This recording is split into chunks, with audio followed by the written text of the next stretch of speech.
welcome back or welcome to my double jaw surgery journey. I am a couple days after my week 4 post-op, and so far everything is going great. So this is just going to be a little update video on weeks 3 and 4. I documented my first week in a vlog style. It's up on my channel if you want to go see. I'll link it somewhere. And then I did a sit down update like this one for week 2. So I'll also put that somewhere. So if you have not watched them, feel free to watch just to get an understanding of where I am and how the first few weeks went. Right as my 3rd week of recovery was starting, I got my COVID vaccine, my 2nd dose.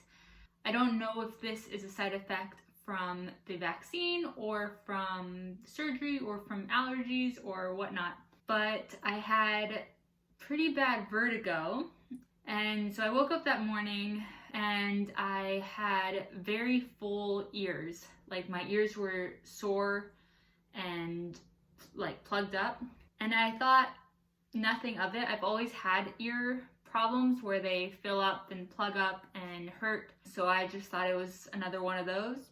And then later that day, which happened to be the day of the COVID vaccine, I had pretty bad vertigo.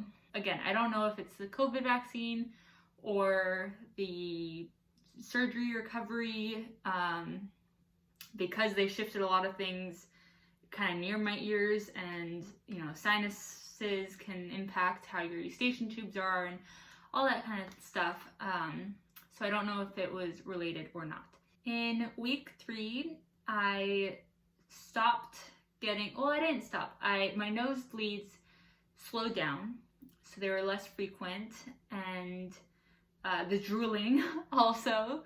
I think because I am more aware of, well, first I can feel a little bit more, and then second, I remember that I need to close my mouth, otherwise I'm gonna drool if I'm looking down or, you know, whatever. So luckily those two things have slowed down since week 3, or they started to slow down in week 3. Now I don't have that problem really anymore. Also starting in week 3, my stitches in the inside of my mouth started to come out. I didn't know what they were at first. It was almost like brownish string tied in knots, and they come out one by one. I actually just had another one come out with dinner, and they just fall out randomly. I'm sure I swallowed a few stitches because I didn't know that they were there, and it's still happening. As I mentioned, it happened just 10 minutes ago, but that's not really an issue. I began to sleep on my back. Well, actually, I'm a side sleeper, so I sleep more comfortably on my side. But my point is, I was starting to lay flat during week 3, and I was not in any discomfort. The only problem was that the next morning I would wake up and be more swollen than I was the night before, but it usually would go away, you know, relatively soon, and I still am noticing that. I don't sleep elevated at all anymore, and I'm still puffy in the morning. Towards the end of the 3rd week, I regained sensation all along my palate. I hadn't really noticed, well, I noticed at the beginning, the first couple weeks, my palate was just causing me all sorts of problems, mostly swallowing, some breathing, just discomfort. Then that went away and it was just numb. And then at the end of week 3, I noticed that right behind my teeth, so my like alveolar ridge kind of, had a regained sensation. So that made things like eating a lot more enjoyable and easier. Now we'll head into the 4th week. So I started to use my water pick, which is the water flosser, on the lowest setting around week 4. And so far haven't had any issues. My gums are completely numb still, so I cannot, or well, I think I could, but I would rather not floss because I can't feel if I'm going too deep or if I'm cutting into them. And actually the third week when I started to wear my Invisalign, I was having a hard time getting them off because it had been a couple weeks since I had been wearing them. And so they were a little bit tighter fitting, and I could not feel my gums. So I was, using my nail to pry it off of my teeth, and I accidentally sort of stuck my nail into my gum and pulled what I thought was my Invisalign was actually my gum. So that was unpleasant. I didn't feel it, but it was like it was bleeding, and so lesson learned. I'm now much more careful when removing my Invisalign. At my week 2, my appointment with my surgeon, he suggested doing Aleve instead of the ibuprofen, just because it's longer between doses. So I started doing that. I haven't taken Aleve in, I don't know, 3 or 4 days. I don't feel the need. Even when I was taking it, it wasn't so much for pain, but rather for swelling, because I do still feel swollen. And I work at a speech therapy clinic, so I need to make sure that I can, have the full range of movement as best I can. And so the swelling kind of impedes that. So I would take it before work just to kind of reduce the swelling during the day. Now I have not been taking it because I kind of want to give my body a break from the painkillers. If the swelling comes back, I'll take it. But for now, I think I can handle the swelling as is. I noticed towards the end of the day, my swelling does get increased. I don't know if it's because I'm using my jaw more or just general, long day up and about. I really don't know why that happens, but it does. So I've been using heat packs. I don't know if they're really doing the job of reducing inflammation, but the packs that I bought for the surgery are ice and heat, or cold and heat. They're just gel packs, and I stick them in the microwave for 30 seconds, and then I'll put them in my jaw bra and put it along my face and leave it on until they cool down, and it doesn't really help anymore. And I don't know if it's helping with inflammation, but it feels good nonetheless. I'm sure it's doing something. Last week I started work, 2 weeks ago I started observing at work, and then I jumped in fully last week. I was talking a lot with some of the clients at my speech therapy clinic, especially in my job, where I need to be, enunciating clearly, and I need to have a very high energy, and so I'm working with little kids, and a lot of smiling and talking and stretching my muscles in my face. And the first day where I was really taking on a lot of cases, I noticed that I was more swollen on my ride home, on my drive when I was driving back home, because I couldn't sing along to my music in the car, because I felt very tight in kind of here, and then just my cheeks felt, and obviously this is all numb so I couldn't feel it, but just my face felt tight. So when I got home, I put on a heat pack and left it on for 20 minutes or so. And that night, I was very red. I had a red spot kind of on both sides, but mostly on this side. And it was warm to the touch and swollen. And so I thought, oh, great, it's infected. I didn't have any pain, but heat, swelling, redness, those are all symptoms of the infection. And I thought, well, I had a reaction to the antibiotics. I had a rash and thrush, so I was thinking I don't want to take more antibiotics. Obviously I will if it's infected, because thrush and a rash versus infection, I'd rather have the thrush and rash.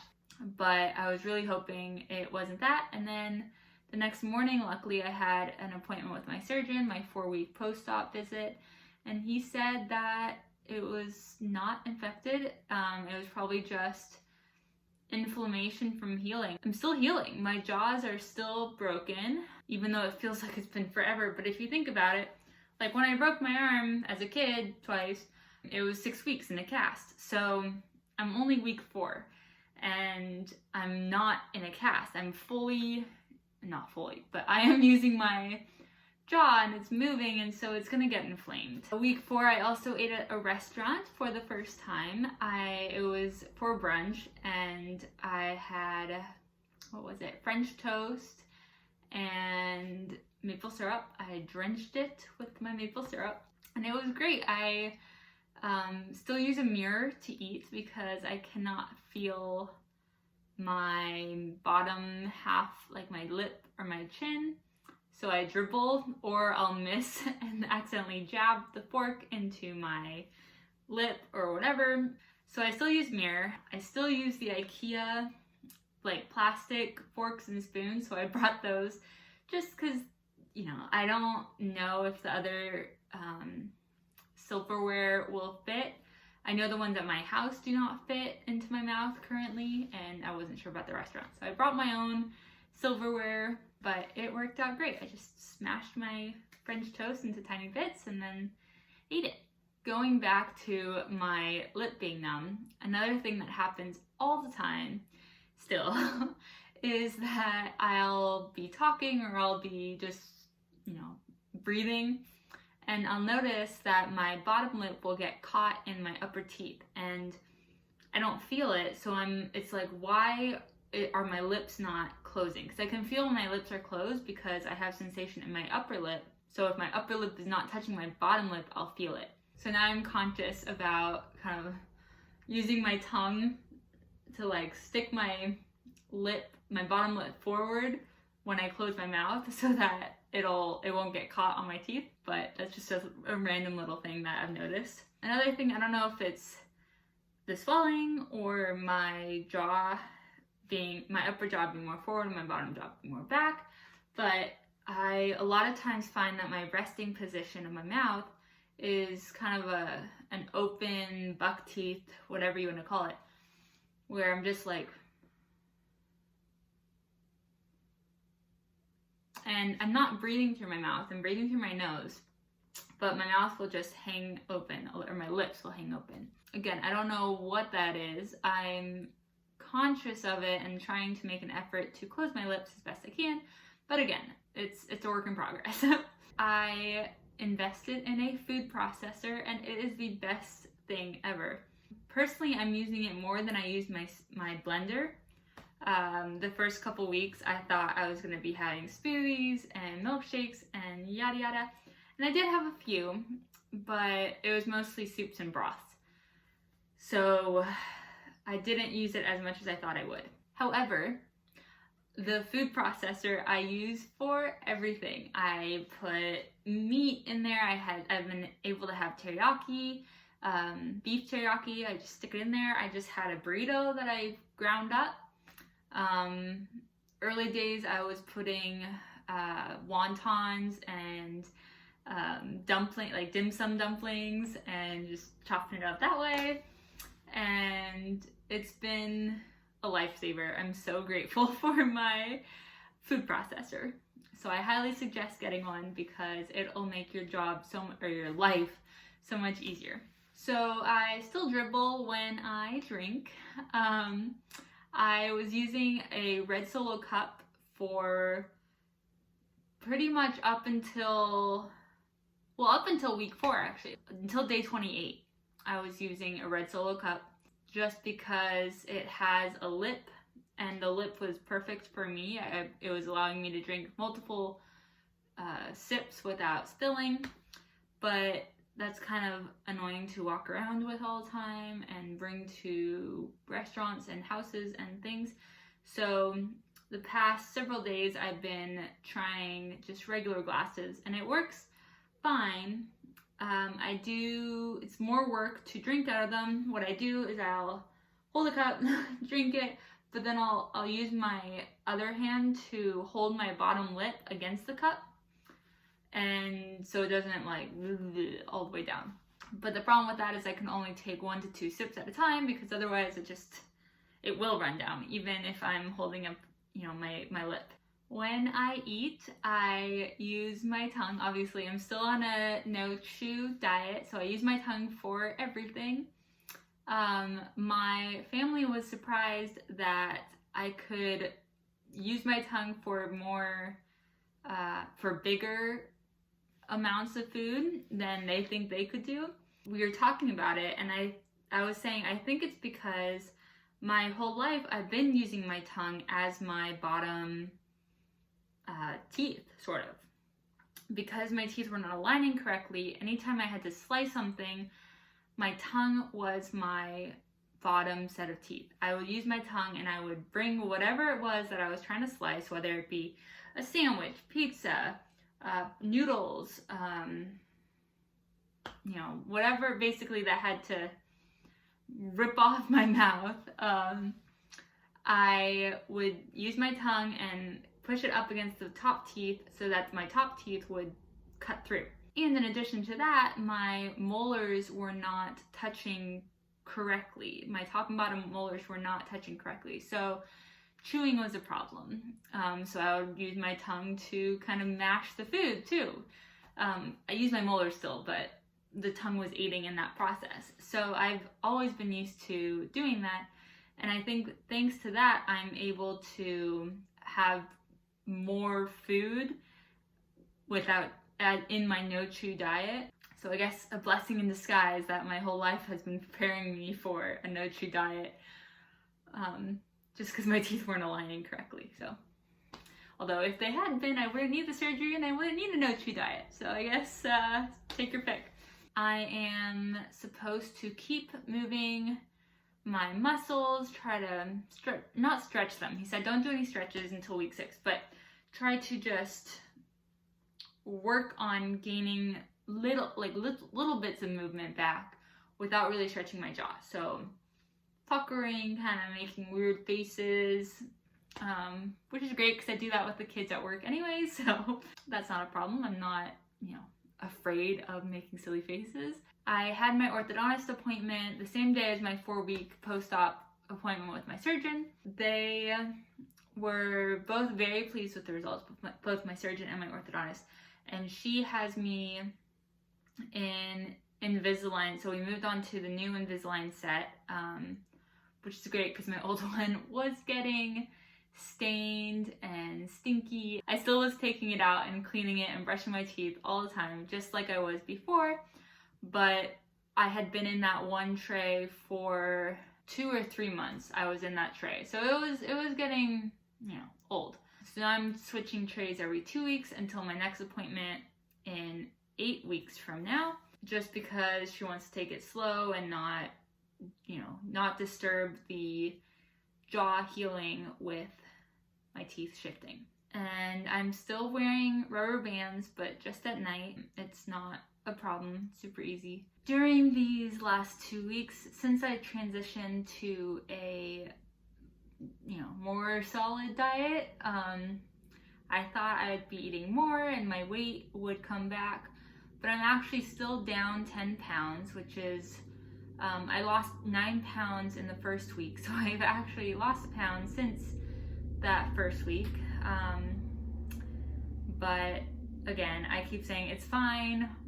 I had extra pounds to begin with, so 10 pounds is not a dangerous loss for me. We'll see if once I transition to more normal foods, if my appetite will return in full force and I will gain back 20 pounds. I don't know. So far, I've regained my energy mostly. I'm still not exercising, but I can go on long walks. Today we went on, I don't know how long, I can tell you actually how long our walk was today. So 5 miles today, and it was a leisurely walk. It wasn't anything difficult, but I felt fine.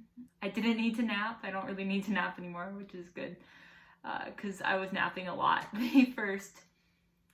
Honestly, the first 3 weeks I was napping almost every day, even if just for 30 minutes. That is all it took, but I was tired, and I thought after 2 weeks I thought I'd be fine to go back to school and work, and I was, but I wasn't really I wasn't fully back. Now I think my energy level is returning to normal. I think that is all I have to update you on. This is kind of a long video, so hopefully I can condense it for my 6-week update. Hopefully it'll be a little bit shorter, but Anyways, those are my weeks 3 and 4 updates. And thanks for watching. And if you haven't seen my other videos, please go and watch them. Or don't. It's up to you. Anyways, thanks for watching. Bye!